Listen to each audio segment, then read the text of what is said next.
Students are aware of the numerous clubs on campus, but one in particular has grabbed the spotlight. They're the Boilermakers, Purdue's breakdancing team. But as Mike Sandercock, Boilermaker president, explains, it's more than just breakdancing.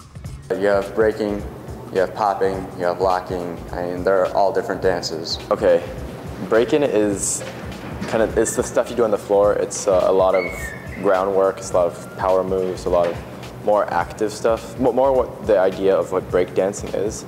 Okay, just like this crazy like stunts, like freezes and stuff like that. Popping is an entirely different dance, but people often get them mixed up. Popping is it's more an illusionary type dance that's more isolated. You're not on the floor as much. I mean, there are ground moves, but it's not as much. Breaking is more strength and speed and stuff like that, and popping is more like kind of technique and style, like very much smaller movements. The Boilermakers introduced Purdue University to the urban dance scene.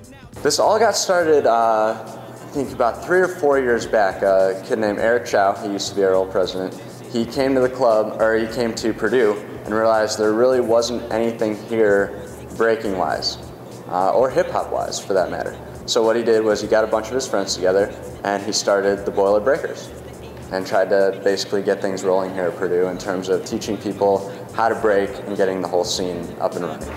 According to Sandercock, law enforcement hasn't had any problems with the breakers on campus. We haven't had any tangles with law enforcement. We did get kicked out of the union when we were kind of breaking different buildings around campus, but that's the only trouble we've really run into.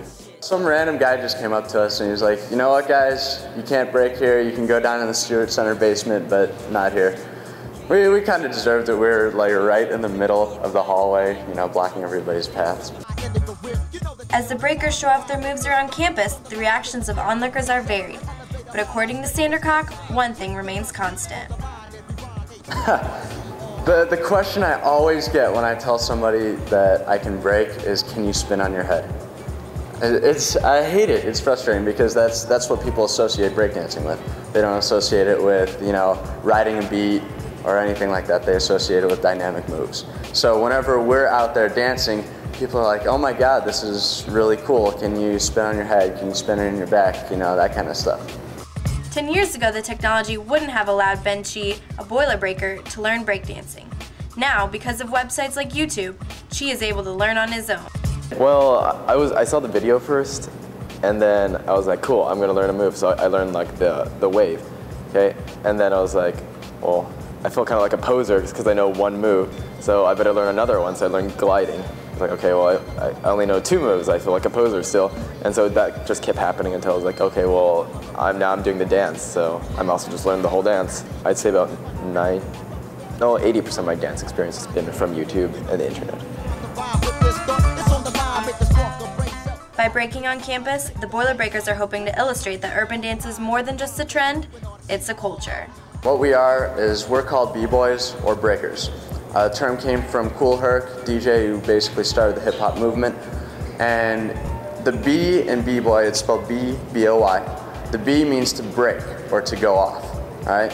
And then once the media picked up on breaking in the early 80s, they dubbed it breakdancing because they saw most people, when the DJ, you know, cut the vocals and just the beat was going, which is called the break of the music, people would start dancing.